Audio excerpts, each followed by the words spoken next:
Hoy vamos a hablar de la revocación por parte de los Estados Unidos de las visas para estudiantes chinos. Bueno, algunas de sus medidas recientes también han afectado a estudiantes de otros países, enseguida lo veremos. Hoy nos encontramos en una antigua fábrica de Dalian que se transformó en parque para los niños. Aunque estemos de viaje, tratamos de que nuestra hija se lo pase bien. Y yo nunca había visto algo parecido. Hay un ambientazo tremendo y los padres se lo han montado muy bien con las tiendas de campaña. Así mientras los pequeños juegan, ellos están a lo suyo. Es un recinto cerrado con sus propias medidas de seguridad y hay que pagar para entrar. Pero es relativamente asequible, no llega a $5 por persona. Luego te puedes pegar aquí todo el día hasta que te echen, como nuestra hija seguramente. En el último vídeo os contamos cómo este tipo de parques son cada vez más abundantes. Pero ya sabéis que para muchas familias chinas lo más importante es la educación. Y por eso el tema de los visados para estudiar en Estados Unidos preocupa, aunque tus hijos todavía no estén en esa edad. El hecho de que la revocación de las visas ocurra en plena guerra comercial dice mucho de lo que podría buscar. Se habla mucho de que es una manera de forzar a los chinos a negociar. Pero también hay otros problemas de fondo. Vamos poco a poco. Se supone que la revocación afectará a los estudiantes de temas sensibles relacionados con la seguridad nacional, cosa hasta cierto punto comprensible, pero algunos líderes estadounidenses han enfatizado que se investigará a estudiantes conectados con el Partido Comunista de China. Por cierto, nos guste o no, ese es su nombre oficial y no Partido Comunista Chino. Entiendo que a algunos en Occidente eso de atacar a los estudiantes relacionados con el partido les suene casi como a medida prodemocrática. En plan, vamos a ver si así los chinos se vuelven contra su sistema político y hay un cambio. Pero yo personalmente dudo mucho que eso vaya a funcionar así. En su lugar, aquí muchos se van a preguntar ¿por qué nos hacéis eso a nosotros y no a otros países o gobiernos, algunos de los cuales se están comportando de manera totalmente criminal? Nos atacan a nosotros porque somos sus mayores rivales, porque nos tienen miedo. Al mismo tiempo, ¿a qué se refieren con eso de estar ligados al partido? Porque aquí toda gran organización funciona bajo su liderazgo. Es algo que establece la propia Constitución. Con las grandes empresas privadas pasa igual. En ese sentido, atacar a los estudiantes puede sonar un tanto arbitrario, pero es posible que lo hagan esperando cierta reacción por parte de ellos. Alguna protesta, alguna manifestación.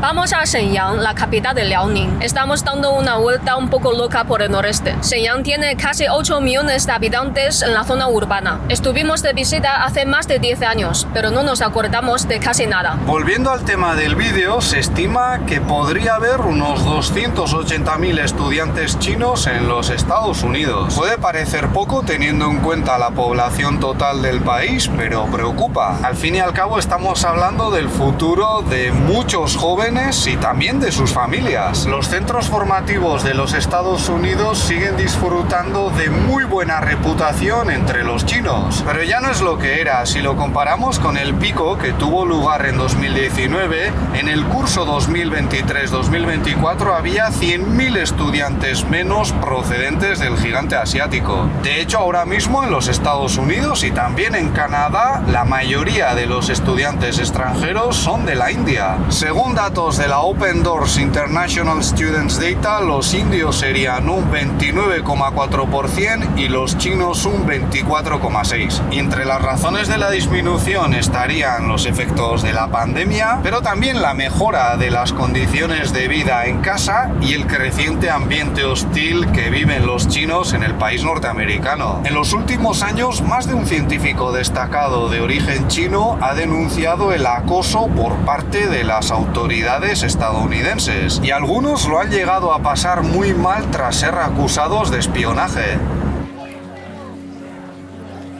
Con todo este lío que se ha montado, hay quienes se han acordado de Qian Xuezhen, el ingeniero nacido en 1911 que llegó a lo más alto en los Estados Unidos para regresar al gigante asiático y facilitar tremendos avances. Qian destacaba como estudiante e, igual que muchos chinos prometedores hoy en día, consiguió una beca y se formó en algunos de los centros de élite del país norteamericano. En este caso se trató de los institutos de tecnología de Massachusetts y California, donde se especializó en ingeniería mecánica y aeronáutica. A comienzos de los 40 era uno de los pioneros en el desarrollo de misiles y en 1945 fue enviado a Alemania para aprender de sus científicos. Por cierto, esto que veis es la ciudad prohibida de Shenyang, también conocida como el Palacio Mukden. Chen se convirtió en un destacado profesor, era considerado un genio en su área de trabajo, pero fue señalado como simpatizante de las ideas marxistas y estuvo bajo arresto domiciliario entre 1950 y 1955. Con ello se buscó mantenerlo al margen de los avances en todo lo relacionado con misiles y cohetes, entre otras cosas. Y en 1955 llegó a China como parte de un intercambio diplomático, aunque él ya había decidido marcharse. Los Estados Unidos podían haber aprovechado su genio, pero prefirieron empujarlo de vuelta a su país de origen, donde ayudó a dar los primeros pasos en programas que hoy ya suponen un dolor de cabeza bastante serio para los estadounidenses. Dan Kimball, secretario de la Marina entre otros cargos, dijo: "Fue lo más estúpido que ha hecho nunca este país, no era más comunista que yo y lo obligamos a marcharse". De todos modos, aquello no fue solo cosa de la conspiranoia anticomunista. Los Estados Unidos eran un país profundamente xenófobo. La historia de Chen sigue siendo significativa hoy en día, pero los tiempos han cambiado. Ya no hay una brecha tan grande entre los centros de investigación de ambos países. De hecho, es posible que dentro de no mucho los de China se pongan en cabeza, pero el 83% de los estudiantes chinos que fueron a los Estados Unidos para hacer su doctorado en disciplinas STEM y se graduaron entre 2017 y 2019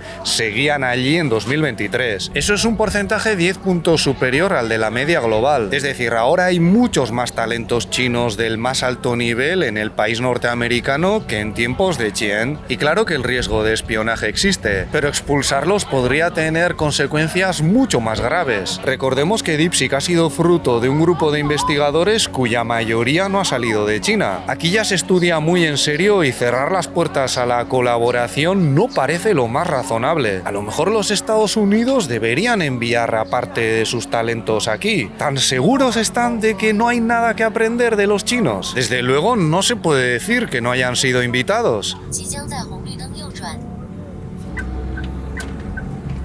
Con lo que hemos presentado hasta ahora podría dar la sensación de que los estadounidenses están ahí todo paranoicos y los chinos en plan ¿qué pasa, bro? Relájate. Pero no es así. Hace nada en la Universidad de Harvard una estudiante de origen chino ha dado un discurso de graduación muy sonado y mucha gente aquí ha olido algo raro y se ha puesto a la defensiva. Les ha parecido un discurso muy baizuo, literalmente de izquierda blanca. Dicho rápido y mal, se estarían refiriendo a esa mezcla de progresismo y liberalismo de izquierdas occidental. Total, que se han puesto a investigar el pasado de esta chica que decía que tenía orígenes muy humildes y resulta que no tanto, porque su padre supuestamente ocupa un alto cargo en una ONG. Y con la publicidad que se le ha intentado dar a todo esto en China, hay quienes han visto un intento por parte de los Estados Unidos para crear una joven líder china afín a sus intereses. Se puede decir que ya vamos de regreso a casa poco a poco, pero antes pasaremos por 2 megaciudades.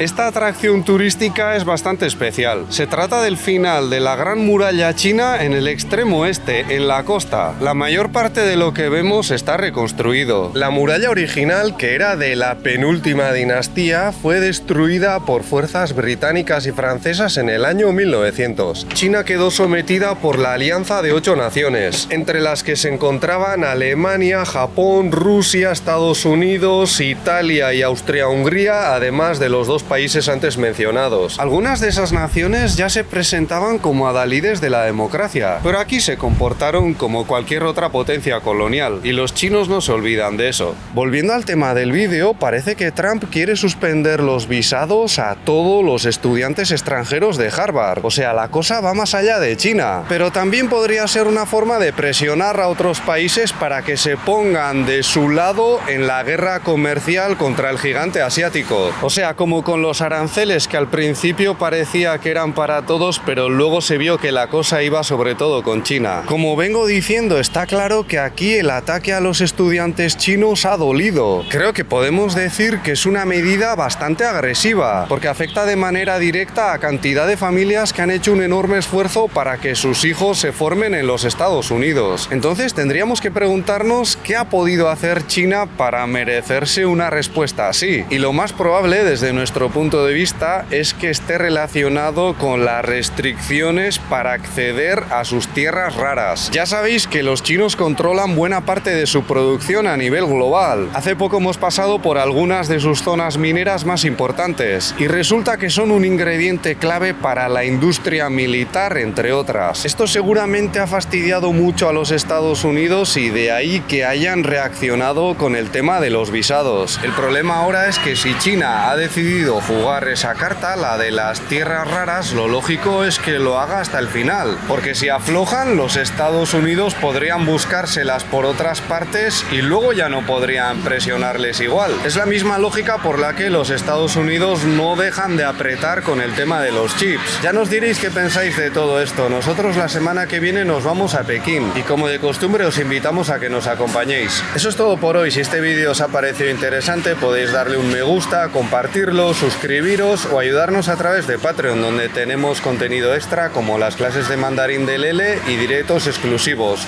Muchas gracias y hasta pronto.